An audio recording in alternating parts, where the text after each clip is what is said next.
It is the time of year for us to think about new leaders for our district to take us forward with new opportunities, and we prepare now with nominated candidates by January 15th to determine who those potential candidates would be.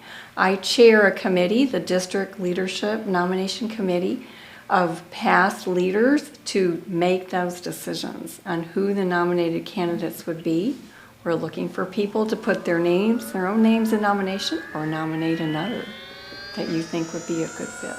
When you visit Toastmasters.org, the first words you see at the top are our tagline, where leaders are made. How do we do that?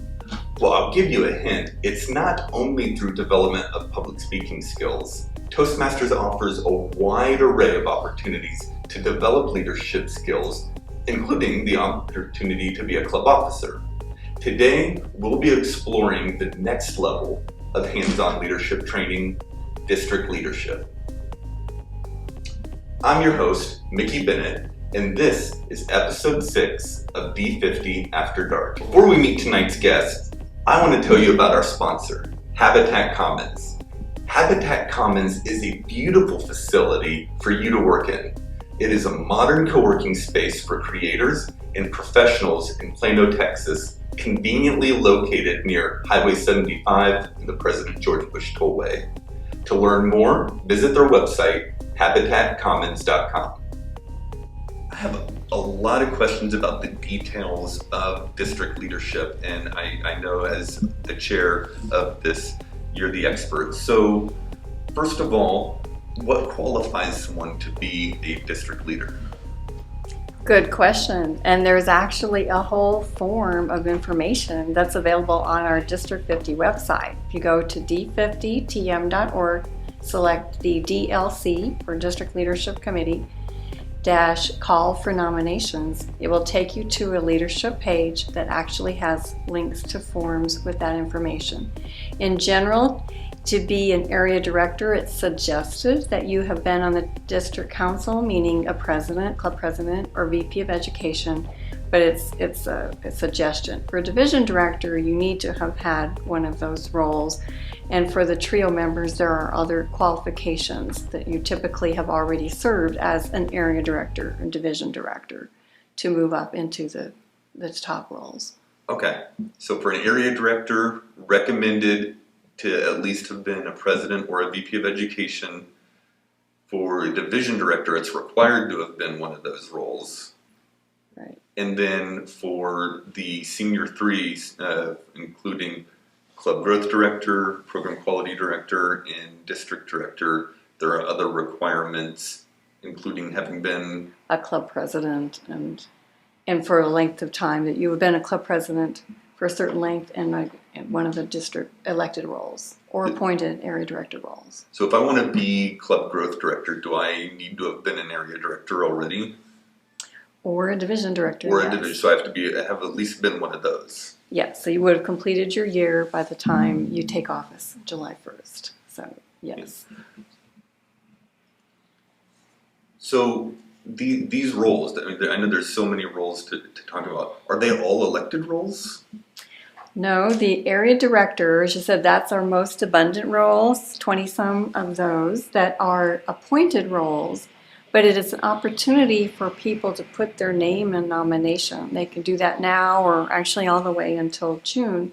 But for the elected roles, division director and the trio, the due date is January 15th to put the names in nomination so that the committee has time to interview and make their decision as to who the nominated candidates will be for the district council elections. So for those 6 division director roles and the 3 senior roles in the district, this episode is going to come out in the beginning of January, so people probably have about 2 weeks to go and apply if they want to be a division director or club growth director or program quality director or district director. They've got 2 weeks to go to d50tm.org and go to that link and apply. That's correct. For the area directors, they have until June. They do. And there are other roles that we mentioned before. Tell us about some of those roles and when is the deadline to apply for those roles? Well, roles like administration manager, finance manager, public relations manager, and logistics manager is also a support role of a slightly different nature, that those would be appointed by the district director-elect once that person is elected. And so hence those applications can be submitted, but then they would be held for that past the election in April. So this is another instance of learning about team building where the district director is building their team of these support roles and other roles. So if you really have your mind set on one of these roles, you might look and see who's running for that office and see if they're a good if you're a good fit for their team. Absolutely, right. It's not too soon to let those people know that you have a certain skill set, that those are wonderful roles to grow your own skills as well as support the district. And especially if you have a forte, say in finance, that's a really good fit for finance manager.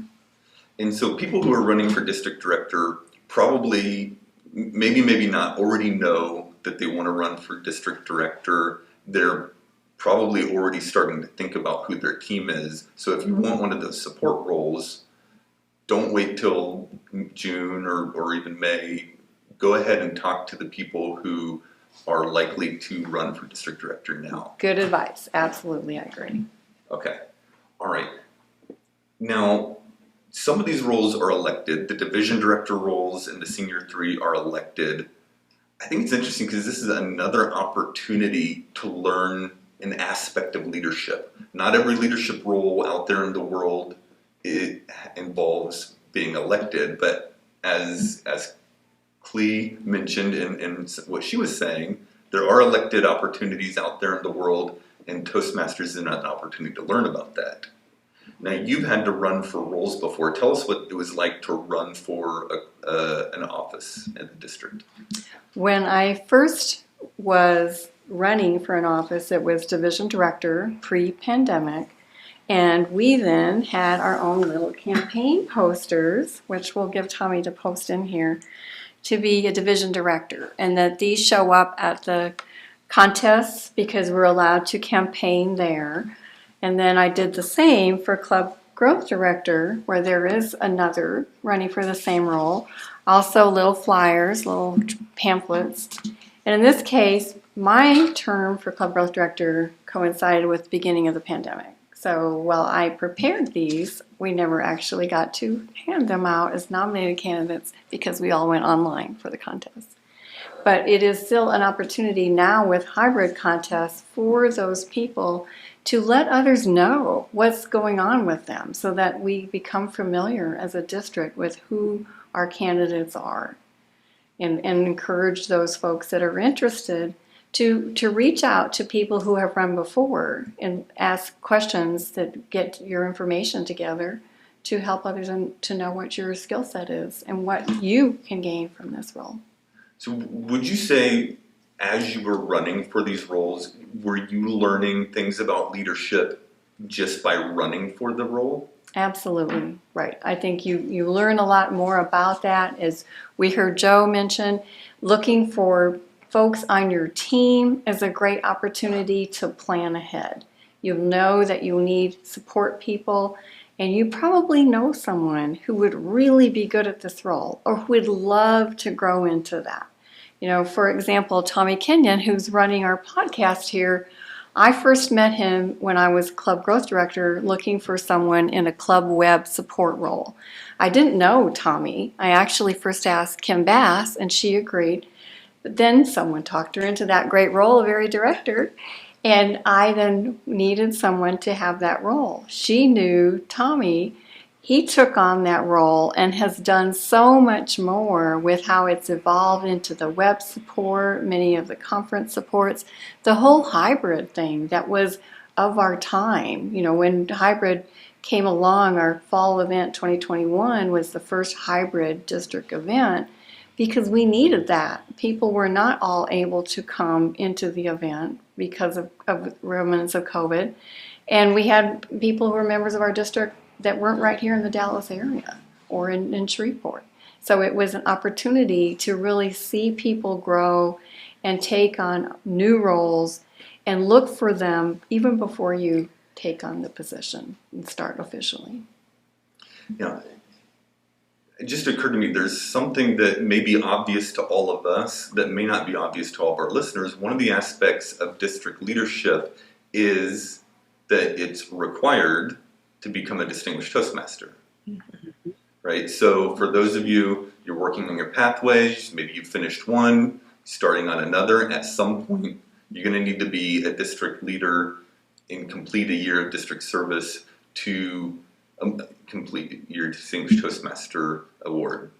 Correct. And just to clarify, to be a Distinguished Toastmaster is a well-recognized level of achievement. That's something it's a worthy goal, and it does require 1 year of district leadership service.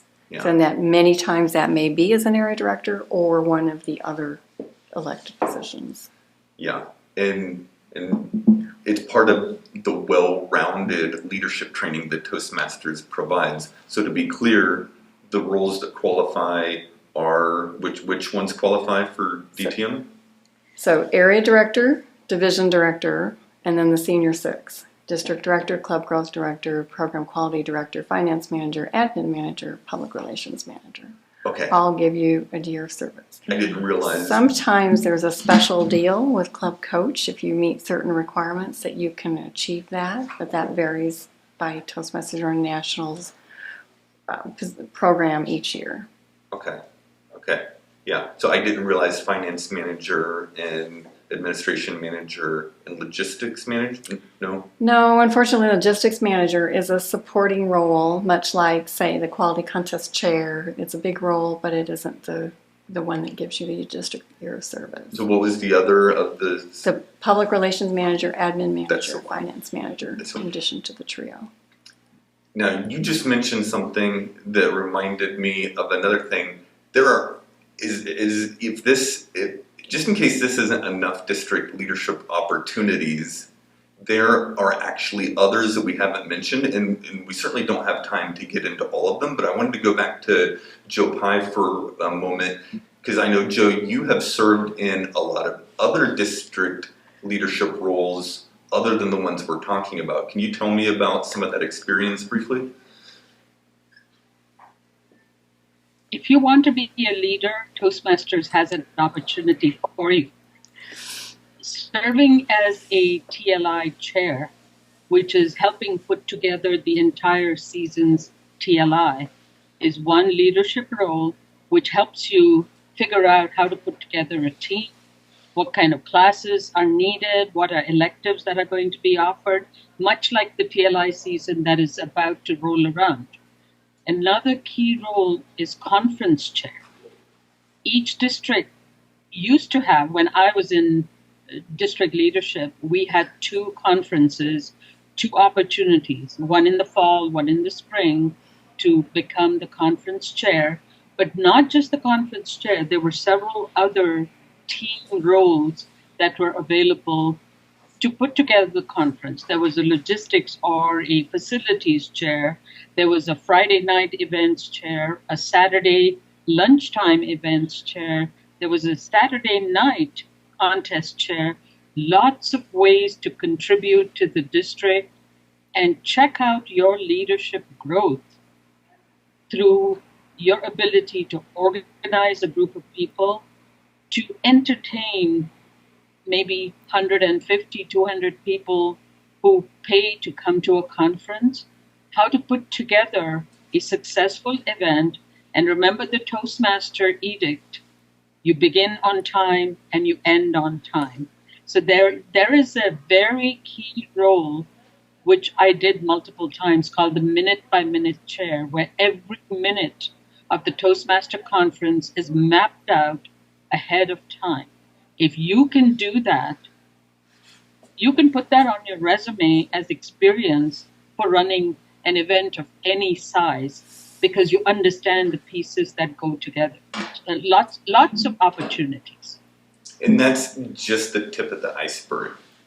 Yes. All right. Well, we could certainly keep going and talk about how the exciting opportunities of being in district leadership. I've got more questions I wanted to ask, but I think we're going to wrap it up. And I want to go back to you, Kristy, with a call to action for our listeners.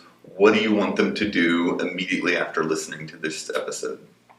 Thank you so much, Mickey, for that opportunity. Keep this date in mind, January 15th. That is the deadline, the actual absolute due date to get your nomination in or to nominate another. Go to the D50TM.org website, select the DLC-call for nominations, and you'll find a page with information and links to forms. As a minimum, you need to get that form that says your application or nominating another by January 15th. It will instruct you to email it to me, Kristy Pedersen, at leadership@d50tm.org. All that's on the website. There are other forms that provide you a way to give our committee more information about you to help us evaluate you before the interview is scheduled. So the action is, think about what's in the future. How can you grow your potential? What leadership opportunity are you picking for this coming year? And if it is one of the elected positions, division director, one of the trio positions, do get your nomination application forms in by January 15th. Thank you, Mickey. Thank you. And if they want to contact you, they can email you? Absolutely, yes. If you have questions, just email me at leadership@d50tm.org. We can arrange a time to talk on the phone, on Zoom, whatever works for you. Definitely we can answer questions. We can connect you with others who've had similar roles. You probably know some of them already. There are many past leaders among us and opportunities for everyone to grow. Again, January 15th. Keep that date in mind. Thank you, Kristy. Well, that is it for this episode. I want to thank again each one of our panel members, Kristy, Cle, Jyo, Akash. Thank you all so much for being here and sharing your experiences with us. And for our listeners, we'll see you next time on D50 After Dark.